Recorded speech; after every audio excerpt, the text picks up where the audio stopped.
Good evening. Welcome to the unceded and unsurrendered territory of the Algonquin Anishinaabe and to the Writers' Festival's 2021 virtual season. My name is Sean Wilson. On behalf of the Ottawa International Writers' Festival and the Ottawa Public Library, it gives me great pleasure to welcome you all to tonight's event on the new age of empire, how racism and colonialism still rule the world. I want to thank you in advance for supporting authors and booksellers through these difficult times.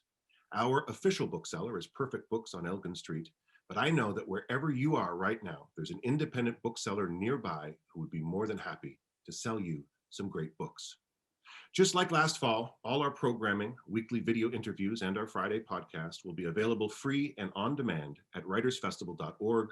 So all you need to do to connect with some of the world's most acclaimed authors and thinkers is visit us online and press play. Please consider making a donation to support our virtual programming, as it may be a long while before we're able to gather again in person. Your financial support will allow us to continue to bring you the world's most interesting authors and thinkers. Now, let's turn it over to our host, CBC's Adrian Harwood, the award-winning co-host of CBC Ottawa News and the host of Our Ottawa. An acclaimed broadcaster, careful reader, and skilled interlocutor, I'm pleased to introduce our host, Ottawa's own Adrian Harwood. Thanks so much, Sean, for that very kind introduction, and welcome to you all. Certainly looking forward to tonight's discussion.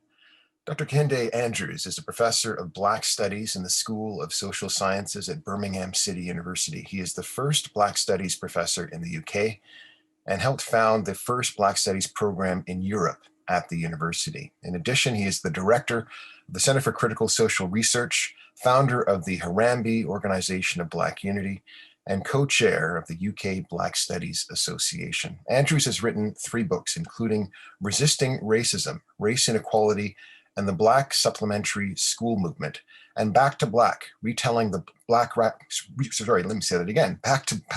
to Black, retelling Black radicalism. That's quite a mouthful there for the 21st century.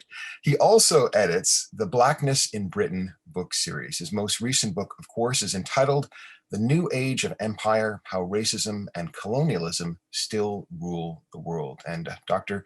Kehinde Andrews, welcome. Welcome to the Ottawa Writers' Festival and the Ottawa Public Library event. Thanks for joining us. No, thank you. It's good to be virtually be here, I guess. Kehinde, I'm looking at the book, your new book. It's in the background. It's on your bookshelf. And I will say that a couple of days ago, I think I saw your kids. Your kids were celebrating the arrival of this book online. They seem pretty excited. I think I made a video. I would say they volunteered to do this video, but for the publication day in the UK, they made a really nice video where they're all celebrating the book, and they have no idea what it's about. But at least they can say the title because they're quite young. My oldest son is only 8. So. Okay, well, we're going to get to the book, but I wanted to talk a little bit about you and where you came to be, your journey to here. And I was curious about where your politics have come from. How would you describe your own kind of political formation and your own evolution as a thinker?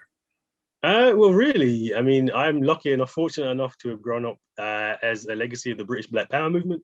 So my father was one of the founders of the Harambee organization, an organization that started in 1972 in the UK in Birmingham, where I still live.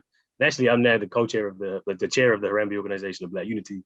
My mum worked for the Commission for Racial Equality in the UK, which is like a race relations body that came out of the 1965 Racial Relations Act. And also I volunteered in the Harriet Tubman bookshop that we had in Birmingham. And all these books actually that I have behind me, most of them I just stole from my parents' house when I left. And I think one of the things that we take for granted now is it's so easy to access information. Like you can just get any book you want. It comes to your door. It's really easy. Whereas in the 60s, 70s, there was nothing. Like it was really difficult. And so in the UK, the British Black Power movement predominantly was about bringing in these books, of opening bookshops. My first book was about the Black Supplementary School movement, which was people basically, because the racism in the mainstream schools was so bad that we just started our own schools, had our own education. And it was a kind of space of this Black study space in the UK where I was lucky, like everybody is not as fortunate as me to grow up with a library like this and then to be able to read this stuff. So that's where I got my education from. And none of it was really in school, college, or university. Well, tell us, what was it like being around the Andrews kitchen table growing up in the 1980s, particularly when it comes to the kinds of political conversations, the debates that were going on in your household? Yeah, I mean, we just had a different, like for me, it's always been very natural to talk about blackness, talk about race, to talk about, like, we think we have Marcus Garvey, Malcolm X, Black Panther Party, Angela Davis. This is the kind of stuff that we just grew up knowing, like about slave rebellions in the Caribbean, people like Queen Nzinga in Angola, Queen Annie in Jamaica. I said I was volunteered at the Harriet Tubman bookshop as a young person. So like that's just how it was. Like I don't know. Like we just always discussed this kind of thing, and I think that's really important because what we've had over the last, let's say probably since the 80s, 90s, there's been kind of more of a retrenchment where and I'm part of this, right? So I work in a university. People have managed to integrate into jobs, and maybe we've kind of expected the mainstream system to deliver education, but it don't do that, right? And so actually a lot of the spaces which I came up in don't necessarily exist anymore in the same way. So the bookshops are closing down. You have supplementary schools, but not to the same extent. We don't really have the same, it's just different. It's different for young people coming up now. And I think actually that's one of the things I would really stress is in terms of something like Black Studies, it's not new at all in the UK. It's just been outside the community. It's been outside the university for a long time, and we need to go back. I think for me, a lot of it is about how do we go back and put in that community education, community knowledge. Mm-hmm. I remember the first time reading authors like Chinua Achebe. And I remember reading, for example, James Baldwin as a maybe 13-year-old, 14, or reading Another Country and the impact that book had on me. Reading Roots as well, Alex Haley's Roots. What were the books that kind of shaped you as a young person that you remember reading, you remember tackling? I mean, I think the first book as a teenager that I read, like really political book that really changed a lot of the way that I thought, was Stokely Speaks, From Black Power to Pan-Africanism. And I actually have the book here, but the front cover fell off.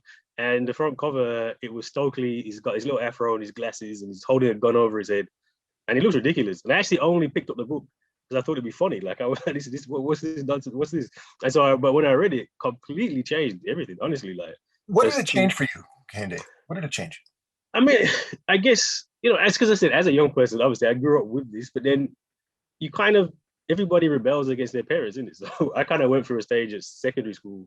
Right? I didn't want to hear all the black stuff. I wasn't that interested. Most of my friends were white at one point. Like, I just was rejecting all of that. And if you'd ask me, actually ask anybody who knew me when I was 12, 13, like early years of high school, they'd be really surprised what I was. They'd be like, what this guy's talking about blackness. But it was when I opened that book, I'd say like 14, 15, it just made everything make sense. It just, even though it was 50 years ago, no, probably 40 years ago, at that point, even though it was thousands of miles away, it just explained the experiences I was having in school, explained the experiences I've seen on the street. It just explained things really, really, really, really clearly. And then just opened up. So I then read Malcolm X. I then read Assata Shakur's autobiography. And Malcolm X talks about when he was in prison and when he started reading, it was like snow falling off a roof. Like, it was just one day he's there and the next day it's just changed that swift. And I had that exact same experience where I just opened my eyes. And since then, I see the world in a different way, I think. And how were you informed by the rich tradition, the rich Black British radical tradition? When I think of that tradition, I think, for example, the first name that comes to mind is someone like C.L.R. James, the author of the Black Jacobins, Beyond a Boundary, of course, some of the seminal pieces of literature of the 20th century, a Marxist, part of the Johnson Forest tendency. I think about, for example, the likes of Stuart Hall, or you think of Paul Gilroy, or many others. So who were the kind of members of the Black radical tradition that informed your thinking? Yeah, so one of the things about in that kind of in the Black radical space, the border, there really are no borders. And so, like, if I pick up Malcolm, like, Malcolm's my absolute favorite. I'm like absolutely 100% Malcolm. It doesn't resonate any less picking up Malcolm than picking up, say, I don't know, Claudia Jones. Like, Claudia Jones, really important. Absolutely. Probably in terms of people in Britain, in the Black radical tradition, Claudia Jones, probably seminal, I would say. And there's really is this like a proper exchange of ideas and knowledge. And so in some senses, yeah, I'd definitely say Claudia Jones. I'd definitely say Marcus Garvey. I mean, the Garvey, and not just Marcus Garvey, but the Garveys. So Amy Jakes Garvey, Amy Ashwood Garvey, I mean, they're the most important in Black radical traditions in America as well. Actually, we just kind of written them out. We just kind of forgotten that the Universal Negro Improvement Association was the blueprint, the largest organization, influenced everything else that came before. So certainly the Garveys, and I've got the philosophy and opinions there somewhere. It's like a Bible and as I'm Caribbean, like my family's mostly Jamaican, and so there's a big Garvey Rasta tradition as well in the UK, which is really important. So yeah, I'd say those would be the key ones. But also just everything like Walter Rodney, actually really interesting how Europe underdeveloped Africa. C.L.R. James, obviously, but then also the African writers. So people like Nkrumah, Amilcar Cabral's work's really interesting as well. So there's a proper, yeah. I mean, the UK is this respect. It's just interesting because the UK is so small as a place, and because everybody's a migrant or like recently a migrant, so we've all got migrants in our families. For us, diaspora is really important, and there is a kind of seamlessness the way that we'll read the literature, where being in the UK doesn't necessarily make it more relevant, but there are some really interesting people who have come through the UK as well. Mm-hmm. So you were an activist, you are an activist, but you ended up going into the academy, and the academy is, still is a rather conservative institution. How is one able to exist as a Black radical, the Black radical that you are, within this very conservative construct called the academy? Well, I was by my own definition, Back to Black, which is all about what is Black radicalism. I can't even say I'm radical because of the location which I am in the university. And the university is terrible. Like, there is this idea that the university is left-wing, that it's progressive, that it's like the universities are deeply conservative, deeply racist institutions. I mean, in the UK, I am one of 140 Black professors, full professors in the entire country, which is 0.68% of all professors. Like, it's really bad. Like, there's most places don't hire Black people at all. And it is an alienating place, and it's difficult to do a lot of this work. So honestly, there is a question which, if you ask me, do I see myself as being an academic forever? I'd probably say no. I'd say I hope not, actually, because these institutions really are the problem. And the work that we want to do, that we should want to do, that who are all the... So what we've done with Black Studies, we've brought in this kind of community knowledge, like the intellectuals, people like Malcolm, people like Claudia, people like Amy Jakes. And the question I always ask myself is, if we could, let's say you could take Malcolm and put him in a university, would that even be a good thing? Like, why would you want to do that? That would just like ruin Malcolm if he became an academic. So surely we should be trying to say, well, we should be trying to create knowledge outside of these institutions. So it is a contradiction, which I'm not sure I've dealt with. But what is the university allowing you to do? Is the university, partially responsible for the production of this new book of yours, The New Age of Empire? Yeah, I mean, no, but that's the thing, right? So in some ways, what other job could I do this stuff? Like, this is the other thing, right? Like, what other job could I possibly have where I could come here, spend my time doing this, write Back to Black, write The New Age of Empire? They'd have... One of the things I say at my uni, they don't care. Like, there's no... I can say whatever I like, and I never get any pushback. So there's no pushback in terms of creating the knowledge. I guess there's a metaphor I used the other day, actually, I quite like, where if you think about on the plantation, there was this role of the slave pastor, right, who would go around and preach. And the purpose of their role was to pacify the enslaved, right? It was to keep us down. It was to, teach us that kind of turn the other cheek religion and to control us. That was the purpose of it. And in many ways, that is what the purpose of a professor is. That's what academics do. That's what the system does.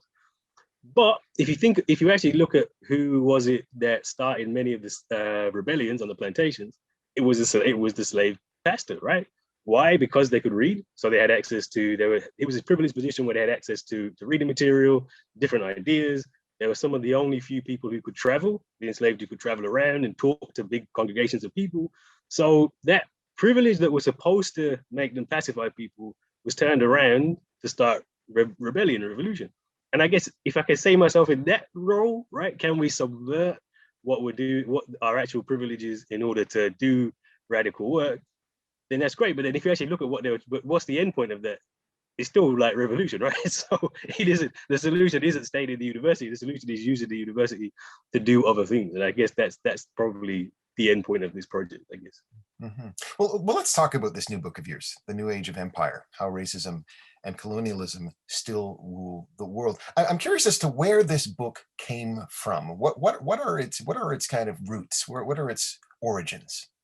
It's really a prequel to Back to Black. So the book I wrote, 2018, Back to Black.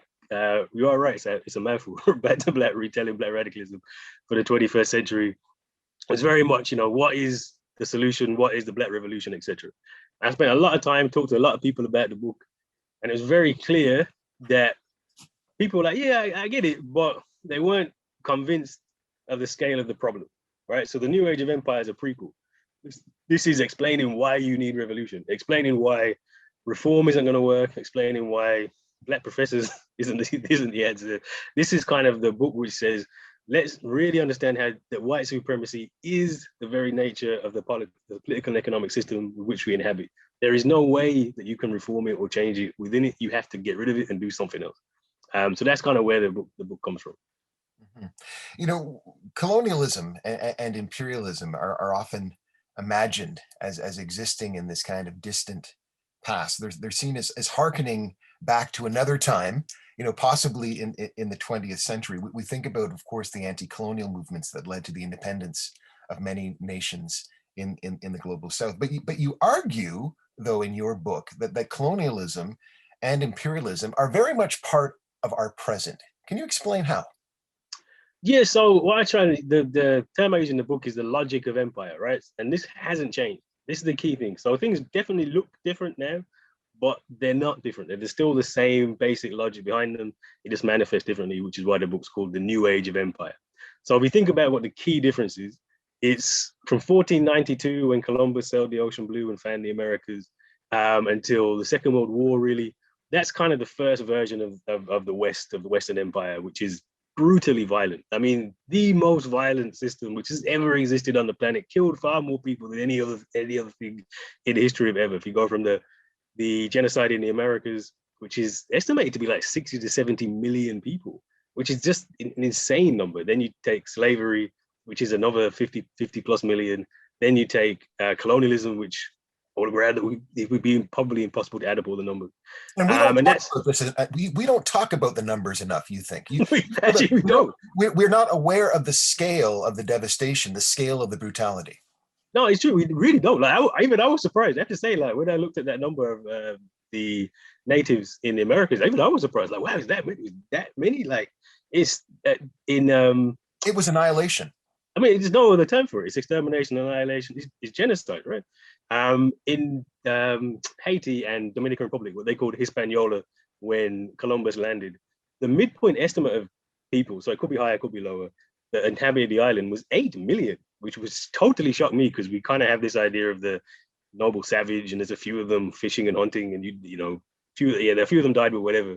The midpoint estimate is 8 million, and that was in 1492. By the time Columbus leaves in 1512, there's estimated to only be 20,000 people left. I mean, just imagine the scale of devastation, and it gets even worse after that. No, not 20,000, sorry. 200. I'm actually, because I still can't really grasp the number. 200 people left by 1512. I mean, it is literally extermination, annihilation. And that is the kind of first act which allows you to have the Atlantic slave trade, which again, we're talking about tens of millions of people. And then colonial atrocities. For instance, in Belgium, 10 million Congolese.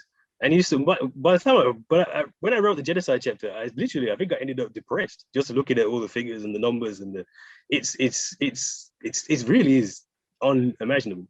And even now, we haven't really got the scale up. So I've been heavily criticized in the British media a number of times for politely pointing out that the British Empire did far more damage and lasted far longer than the Nazis.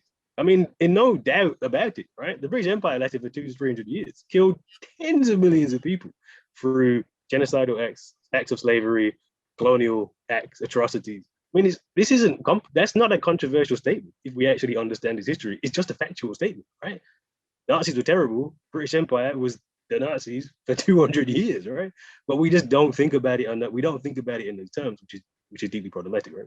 Why is it controversial? Why is it deemed to be dangerous or radical to state what you're saying are just the facts? It's because the way that we're taught the history is important to maintaining the status quo. So if we were to actually really understand just the devastation was brought about the West, we'd have to rethink, right? We'd have to say, well, actually, yeah, like reparations, you just start thinking about things like reparations. You have to start thinking about guilt and about how do you repair, what do you do about that, right? Also, particularly the Nazis and defeating the Nazis, that's actually interesting. It's an interesting turning point where you get this new age of empire, where the Nazis are used as this, oh, look at this horrendous anti-modern contradiction, like we need to get rid of that, and we're gonna get rid of race, we're gonna get rid of these kind of these genocidal maniacs, and we're gonna have this wonderful new age where it's globalization, America's the heart, etc. And this kind of, if you trace where all the myths about since 45 to now come from, the defeat of the Nazis is huge in that. So if you suggest that actually no, the Nazis weren't an aberration, they were just the latest version of colonial atrocities. The only real difference is in Europe rather than outside of Europe. Is to undo a key myth, like the Britain in particular, but America as well. That defeat of the Nazis and them as being evil is a really important myth that holds everything together. So we know we're not racist because we're not Nazis, right? I mean, think about how that still plays out in America now. Joe Biden, he's not a racist because the racists are the neo-Nazis who are in the Capitol. So we can say, look, that's what a racist looks like, and we're not racist. And that takes away all of the culpability for everything else and everything else that goes on. So it's a really important myth that holds it together, I think. Well, this book is about myth busting in many ways. You're trying to debunk some of these myths, and particularly with regards to our understanding or conception of the West.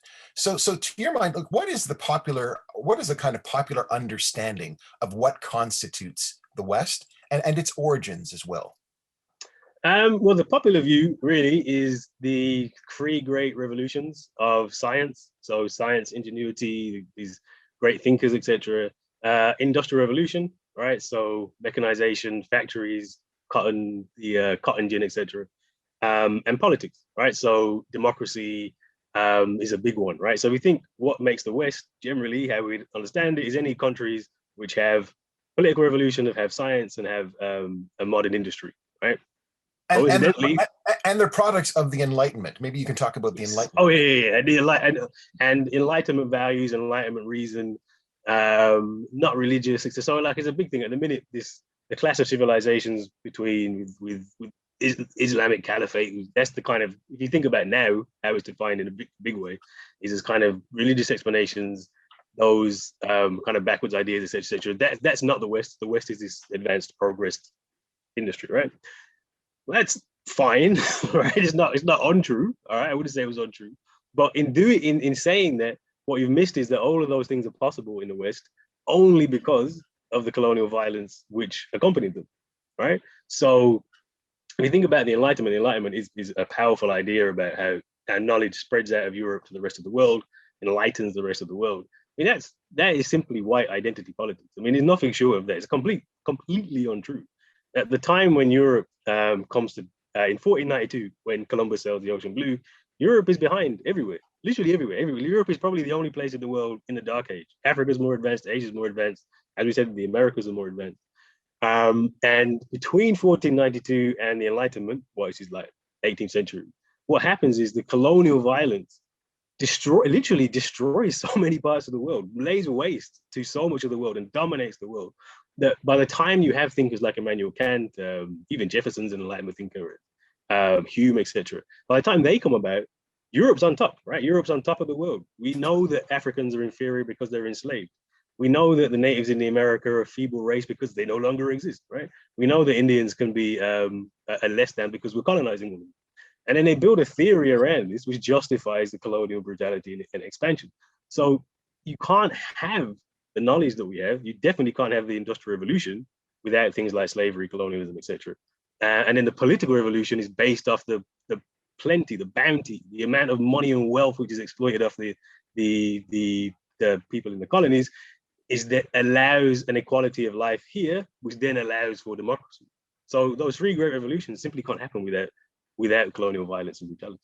But I'm wondering if you're being a bit reductionist there. You know, you're saying that the Enlightenment was really about white identity politics. Surely it was more than that, though. The American revolutionaries saw themselves as fighting for a certain kind of freedom, freedom from, you know, they were trying to separate themselves from the colonial masters in Britain. They felt that they were engaged in a monumental struggle that resulted in the emergence of the first kind of, you know, one could argue, democracy to emerge in the modern world.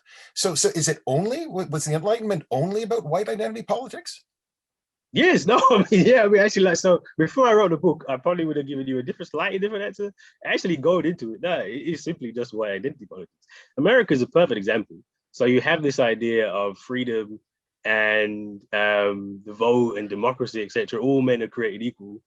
From slave owners, from a bunch of slave owners who actually held. But Kehinde, that was a radical, at the time, that was a radical idea, right? The fact that an ordinary person should have the right to participate in their own, in the organization of politics in the society, right? Because that had been the preserve of the monarchies, of the king and the queen, well, right? It was different in Europe and for white people. So I have a point. The idea of participation in government for the ordinary person that's not a new idea. It's not a European idea. It's not an Enlightenment idea.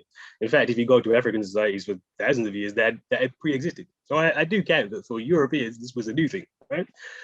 But it also wasn't a radical idea for the enslaved. So this is the thing we have when we tell that story of history and say, well, look, for white people, it was great.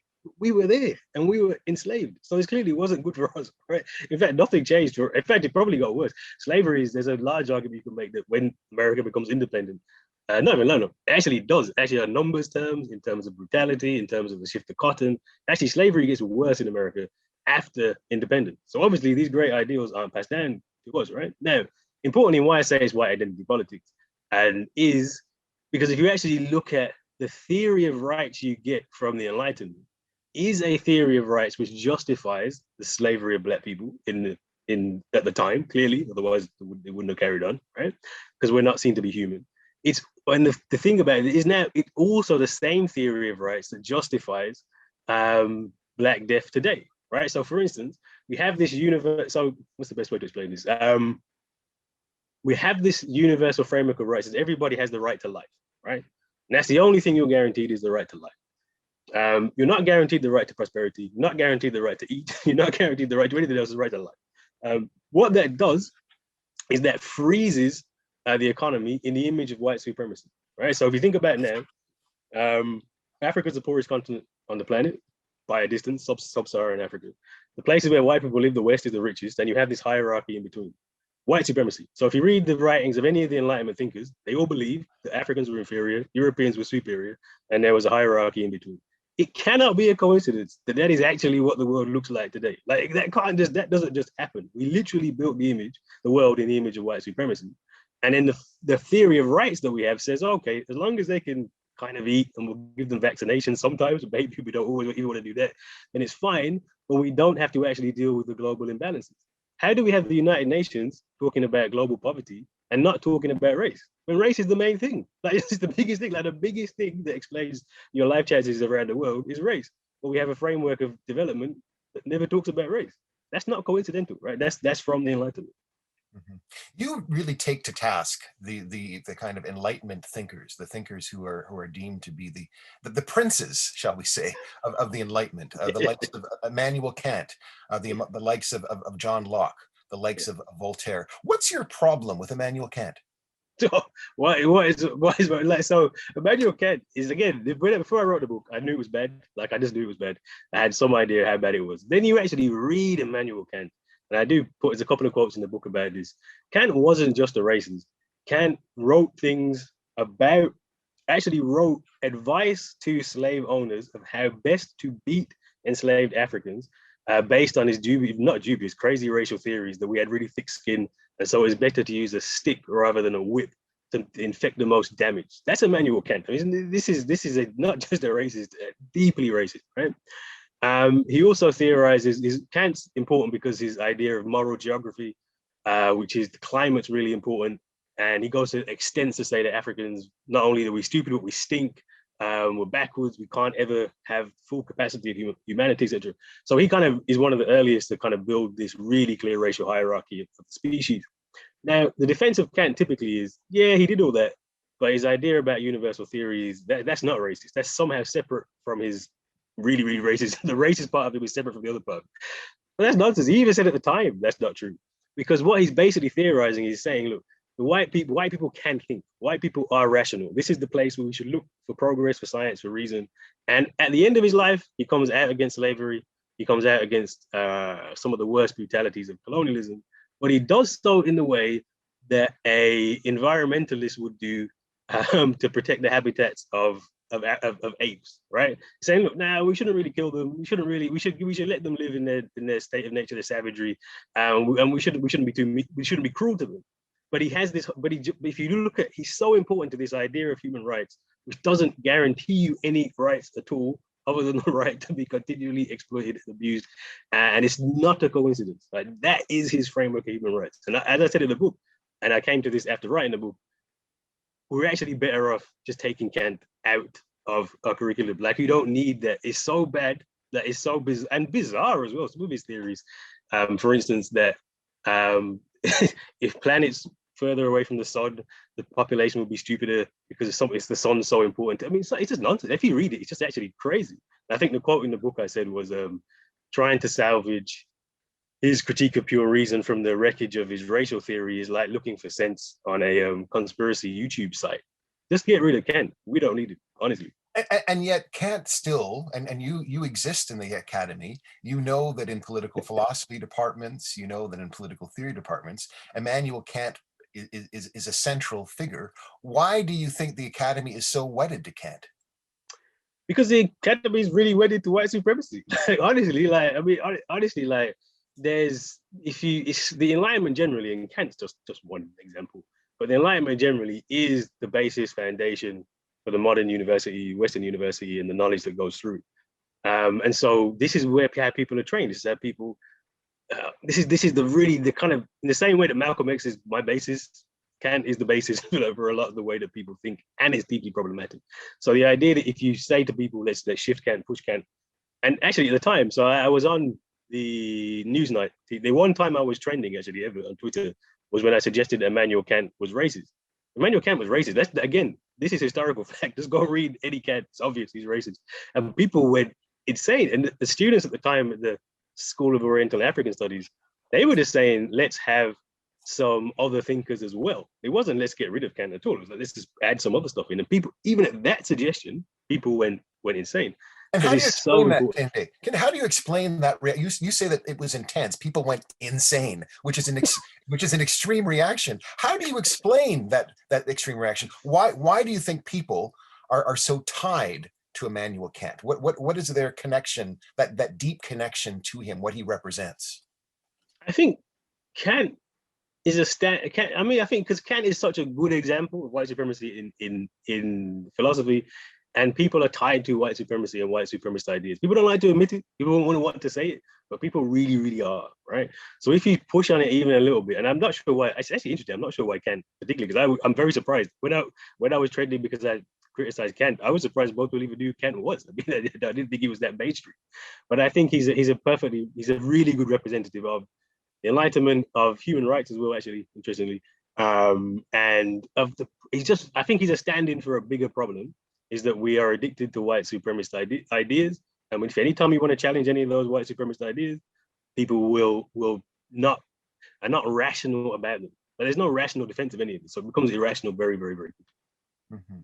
Mm-hmm. You talk about there being a number of aspects to this new age of empire. You mention, racial capitalism, colonial nostalgia, racial patriarchy, among others. First of all, just define for us, what is racial capitalism? And a term, of course, made famous by Cedric Robinson. Yeah, so racial capitalism is Cedric Robinson kind of coins the term, makes it famous. It's used, I mean, really, it's just capitalism. I mean, if we're honest, capitalism is just racism. You can't separate it. But the idea of racial capitalism is that, what's one of the key feature of capital exploitation is race, right? You can't separate the two. And so if you go back to that point I was saying, what is it that defines the West? It is that move into the Americas. It is the genocide. It is slavery that allows the accumulation of capital, which then allows capitalism to exist. Well, if you say those two things are inseparable, then capitalism is racialism. Is racism. You can't separate them.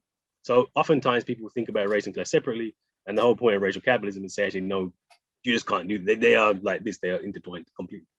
Mm-hmm. And colonial nostalgia. So that's the idea of looking back, of romanticizing, of wanting to go back to the good old days. In the United States, the best example would be Make America Great Again, or Make America White Again, I guess you could put that in. And in Britain, we just had Brexit. We just left the European Union.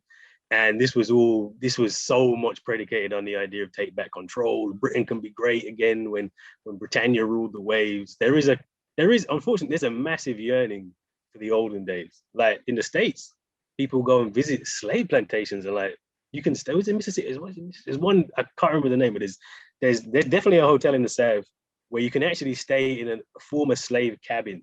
It's got Wi-Fi and it's got like, but it's actually the former slave, and you stay there as a hotel room. I mean, macabre things. In the Caribbean, actually, in Jamaica, where my family's from, there's Rose Hall Plantation, which is one of the most notorious plantation houses, which when you go and give a tour around, it's like a tour of a museum, and it's really strange, right? Well, I guess it's not strange. It's the same irrationality that people defend Kant, but there is this kind of yearning for the good old days of colonialism. Is that what the vote for Brexit was? 100%. 100. I mean, maybe not 100%, but at least 75% of it was this a hankering for empire, like the old days, the good old days of the British Empire. Yeah, the good old days, make Britain great again. What? Because there's been a massive thing in the UK since mass immigration in the UK is relatively recent, 60s, 70s. Children's even later on, and since then there's been keep Britain white. The idea that we're swamped, the idea that there's too much immigration, and even though the irony again, why these debates are often not rational, the immigration that has been stopped, halted, from leaving the EU is all white people. It's Eastern Europeans. It's nothing to do with Caribbean, nothing to do with black people, nothing to do with brown people. But if you actually looked at the rhetoric, the posters that were used at the time, it was all black and brown people. It's like this makes no sense. But it was a very clear, we want to go back to the good old days. And what are the good old days? When Britain was white, when we had our colonies. And even if you look at there was a term that government officials used around the time when they were saying this could be our Empire 2.0. We can re-engage with the Commonwealth and all this. So yeah, it's a massive part. And like I said, at least 75%, I would say. Mm-hmm. Mm-hmm. You say that this mythology of the Enlightenment, a kind of magical thinking that exists about the West. You say that it's something that infects both the right, but also the left side of the political spectrum, the so-called progressive left. How so? Yeah, I mean, well, look, Karl Marx was an Enlightenment thinker. Let's be honest, like we miss out on Marx all the time. But what was Marx's biggest problem?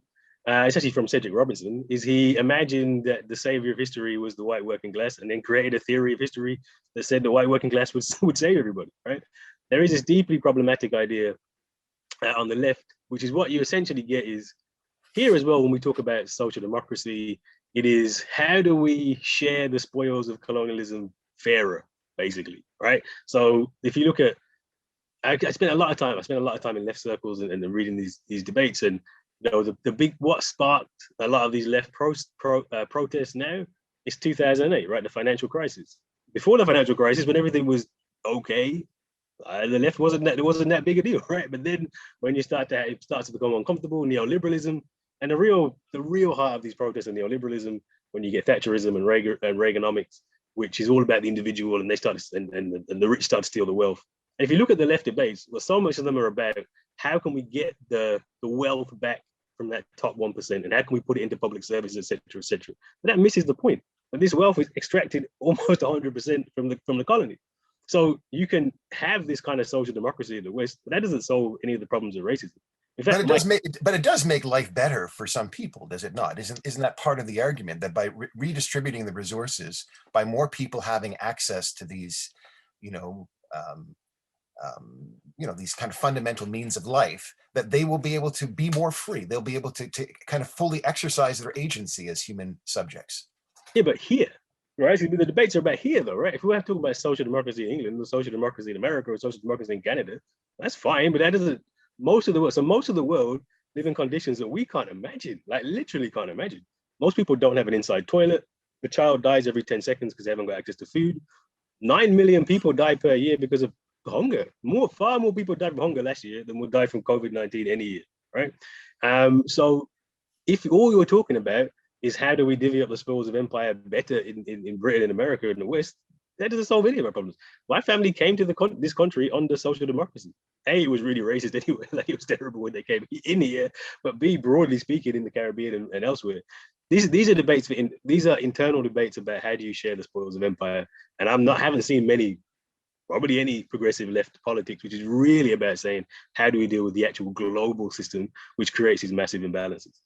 Just as an aside, in your book, you do make reference to COVID-19, and you do express, some consternation, I would say, at the fact that we, and I'm saying the collective we, have been able to find vaccines so quickly for this thing called COVID-19, and yet diseases like malaria have been in existence for decades, and we can't seem to find the magic bullet to solve that problem. What does the way in which we've been able to kind of deal with COVID-19, what does that reveal to you about the world? Yeah, I mean, this is a perfect example of white supremacy. I have to say, like, again, this isn't criticizing what else you're going to do as a government. You got this. You have to go to these extents because people's lives are in danger, right? But just see the lengths to which you've gone through. We've shut down the economy, which would never have been imaginable. Like literally, we've both had right-wing governments in the Americas, certainly in the United States and in the UK, who've done things that would have made Karl Marx blush, right? I mean, for a year, people have been paid to be at home. These things which was previously impossible. The vaccine, which everybody said, no chance you'll get a vaccine. It's not possible to get a vaccine that quickly. We got it quicker than they even thought, right? That millions of people within a year have been vaccinated. This is what shows you when there's an existential threat to lives here, you can see what's possible. And if you compare that to malaria, which has existed for more than 100 years, no vaccine. Actually, don't even compare it to things where there are vaccines. Aren't vaccines. 1.5 million people die from TB every year, and there is a vaccine for TB. So, and I said before, 9 million people die from hunger. So this shows you the value of white life. And white life is threatened, we will go to extents. We will make anything possible. But COVID-19 will end, and we'll go back to a world where 9 million people die per year from hunger, and we don't really do anything about it. And not only that, we don't even understand it on racial terms, even though basically all of those 9 million people are black and brown. Mm-hmm. You say, quote, "We entirely miss the point if we believe that racism can be overcome with token gestures, commitment to diverse hiring practices, or statements of brand solidarity." Why is that a kind of a superficial understanding of what's required to kind of change the structures that exist in the society? I mean, I think this is one of the things where, we had the Black Lives Matter summer, and we've had lots of interest in race and lots of books being bought and these statements. And a lot of people see that as progressive and progress. The more I think about it, the more I think it's actually a negative thing, because we have attention on the issue, but what's being happened, right? We've got like all these black squares being posted, NBA players with the Black Lives Matter, football players in here, UK soccer players, you should say, they're taking a knee before games. This doesn't change anything. Nothing has changed. Everything is the same. The best example of it would be companies like L'Oreal and Unilever changing the name of their skin lightening products to take out the word fair, as though that's progressive. It's still a skin lightening product. They're still selling product which bleach people's skin to a dark to make them lighter. They just changed the name, right? But this is about you rebranding a racist product. And that's all we've really done. We haven't addressed any of the global imbalances about production chains, about poverty, about anything. We've just made these vapid commitments to change. And yet I'm wondering if you're a bit too cynical and you're a bit too pessimistic. You are the head of a Black Studies program, the first Black Studies program in Europe. You clearly have invested a lot of time and energy in creating space for yourself. It's taken a lot of work to build this institution. And so you seem to be manifesting the importance of representation. Clearly, being in the position that you are as a professor, I'm sure that you've inspired young people right? Who have been moved by your writing, by your example. So are you saying that Dr. Kehinde Andrews' presence at Birmingham City University is meaningless? Now I definitely need to resign. Now, if that's what it is, I definitely need to resign 100%. Yeah, no, I guess I am, right? No, in some ways I am. I feel we're not. I mean, it's odd, right? Again, the contradiction. Because no, look, the truth is, hey, okay, so I am in this job. I am a professor. It's awful. Like, geez, I'm still black. In fact, since I got promoted, it's been worse. I'm not sure I'd recommend it to anybody. The not even just microaggressions, the actual aggressions you have to go through, the way that you get treated. Honestly, the last 3 years since starting Black Studies, professionally, internally, it's been awful. I mean, awful. I mean, I spoke about this a number of times, and I often wonder whether it's worth it. If I'm 100% honest, the other stuff, the working with students, the writing and stuff, that's been great. But actually, internally, it's really these institutions are really, really hostile. What I'm suggesting is what I'm suggesting, Ken, is your presence matters to people. It's significant. It's important to individual lives. Is it not? Yeah, but it shouldn't be though. It should. I mean, when I got promoted, I had to have a whole thing in my class because they were like, this Black Studies students were celebrated. I had to literally, it was a 3-hour lecture where at the end of it, at the start of it, they were celebrating, at the end of it, they were all depressed. So I was like, what does this actually mean? Like, okay, I get promoted to professor. That's good for me. I get paid more. But what did you get? What did anybody else gain from me being professor? I'm going to tell you. I'm going to tell you because there are people who are still around. You know, my dad is 84. Right, he taught at the university. Okay. And I'm sure your parents. How old they are. There are people who remember a time when Black folks like you could not occupy that space. They would not even be in that kind of position. They would not have that kind of platform that you have, where you're able to even be on a place like Newsnight, where you can actually have an impact on the discourse. Your presence is maybe allowing other people to more fully express their humanity, to express their freedom. Does that not count for something? No, it does. I know. I don't want to be so pessimistic. Like, obviously, I don't want to be there at all. I think hopefully it does. Hopefully, I would say hopefully it does. But there is a reality here where, the truth is, if I know how I got professor, mostly it's luck. Mostly, like a lot of it's luck. It's like a set of circumstances that will be difficult to replicate. And the reality is, if I'm honest with people, the chances of somebody like me becoming a professor are really low. Like, they're still there. It's not great, right? And I'm not sure the extent to which we keep trying to measure progress through how many of us can get into these roles. I just don't think it's a good way to measure progress. I really don't, actually. I think what we should be doing is saying, well, how can we build things externally? This is why I say I do worry about that role as professor, because please don't take me as somebody as a sign of progress. I don't think I am, honestly. I would hope that I can use my leverage in this position to do stuff which inspires people, to be helpful. But I hope I'm not inspiring people to think let's get more faith in these institutions, because these institutions aren't the solution. The solution has to be stuff outside of this, and that's from somebody who's been in the institution for a long time and understands the limitations of it. So we began our conversation talking about those 3 cute kids that you have, who were celebrating the fact that their father has just produced this new book online. When you imagine the kind of world that you're trying to build for them, right? When you imagine that world, what does that world look like, and how do we get to that world? I mean, it's tricky, isn't it? One of the so definitely in a very concrete, like, short-term way, like, I've very much been like, Back to Black was about what does Black radical politics look like, and that looks like building alternatives. It looks like we started the Harambee organization of Black Unity. We have a website now called Make It Plain, where we write our own stuff and put stuff out there. Look, that's what I'd like to see grow, like an independent organization that we control and can put education out there. And I would love, 100% love, for my kids to be able to work in that organization. That's what I would say to me. If we built something that can work and sustain us, I'd work in it, and that's what we should be trying to do. Rather than me to say to them, follow in my footsteps and be a professor, I actually think it'd be much better if we said, look, actually, we can build other things you can be part of, and then decide what our future looks like. Because without those kind of alternative organizations, we can't build the world that we need to build. And what? But again, I'm gonna press you a little bit more, right? And I want you to put some meat on the bones of that. So again, what is that world comprised of? How is it different from the world in which we're living? Because, for example, in your book you talk about the Green New Deal. The Green New Deal is an idea that has been presented by the likes of Naomi Klein. Bernie Sanders is someone who is supportive of the idea of the Green New Deal, like a radical change in terms of how we engage with our environment and structure our economy.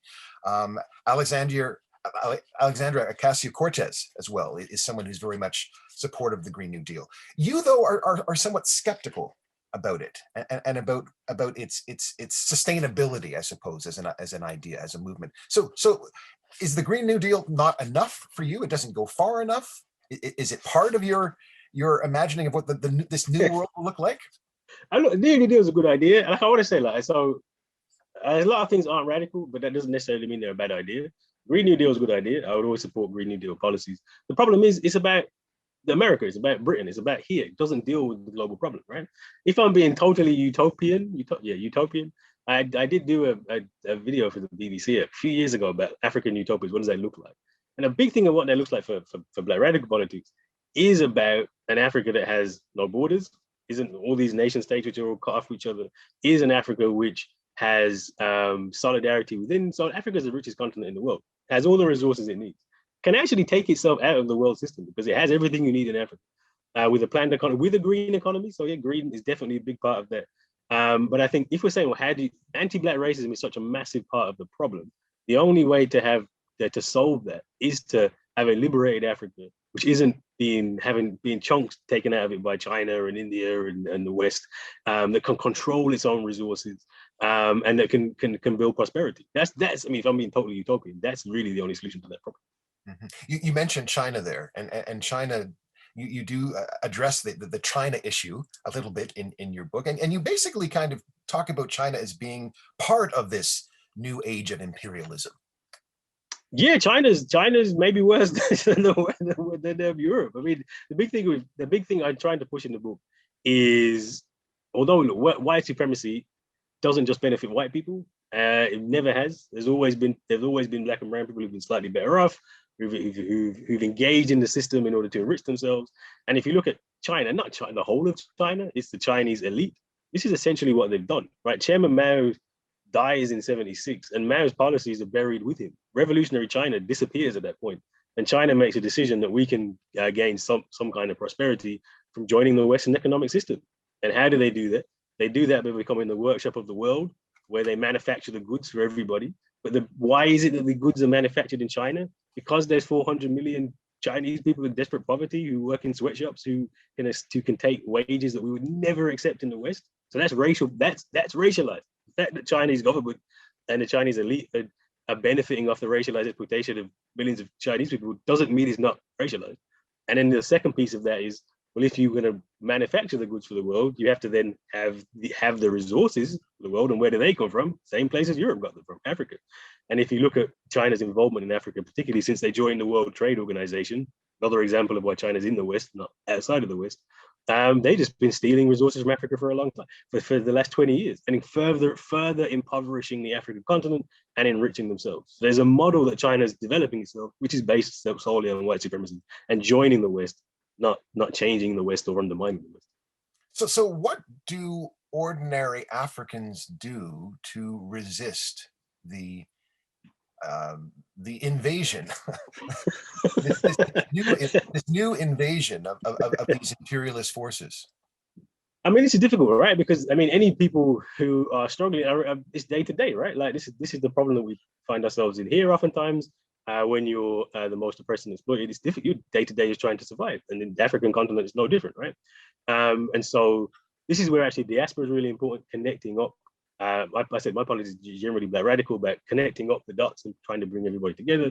But it does mean a politics which, what's the problem in that? This is actually ironically, what the problem in Africa is many fold, but one of the folds is certainly the elite who are in the position to make these deals with China, to make these deals with the West, to keep people impoverished.